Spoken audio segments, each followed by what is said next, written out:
বন্ধুরা, আজকে ছবিটি রং করার জন্য আমি এখানে ব্যবহার করছি ক্যামেলের এই 12 কালার কম্বিনেশনসের এই কালার সেটটি। তো এটা খুব ভালো একটি কালার কম্বিনেশন সেট এবং এটা দিয়ে খুব সুন্দর কিন্তু ওয়াটার কালার করা যায়। তোমরা আমার অনেক ছবিতেই সেটা দেখেছো, কিন্তু এটার একটা মেজর প্রবলেম হচ্ছে যেখানে কিছু কালারের কম্বিনেশনস কিন্তু কম রয়েছে।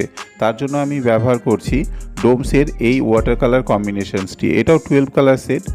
তো যে সমস্ত কালার কম্বিনেশনসগুলো ক্যামেলের ভেতরে আছে বা ডোমসের ভেতরে আছে, মেজর যে ডিফারেন্সগুলো আছে সেগুলো আমি তোমাদের সাথে একটু শেয়ার করে নিচ্ছি। দেখো, এই ক্যামেলের কালারগুলোর ভেতরে কিন্তু যেটা তোমরা দেখতে পাবে না সেটা হচ্ছে অরেঞ্জ কালারটা। আর একই রকমভাবে ডোমসের কালারের ভেতরে রেডের কম্বিনেশনসটা কিন্তু কম রয়েছে। যেমন এখানে ইয়েলোর যে কম্বিনেশনসগুলো রয়েছে সেটা খুব ভালো, যেটা ডোমসের ভেতরে একটু অন্যরকম। তো এই দুটো কালারের কম্বিনেশনস একসাথে মিশিয়ে কিন্তু আমি আমার যে ওয়াটার কালার কম্বিনেশন সেটাকে তৈরি করি। সাথে এই ধরনের একটা আমি প্যালেট ইউজ করি কালার কম্বিনেশনসগুলোকে মিক্সিং করার জন্য। আর এর পরে যে সমস্ত ব্রাশগুলো আমি ব্যবহার করি সেই ব্রাশগুলো হচ্ছে এই ধরনের ব্রাশ, যেটা 0 নাম্বার থেকে শুরু করে 12 নাম্বার পর্যন্ত ব্রাশগুলো এই ড্রয়িংটাকে করার জন্য আমি ব্যবহার করে থাকি। তো চলো ড্রয়িংটা কালার করা যাক।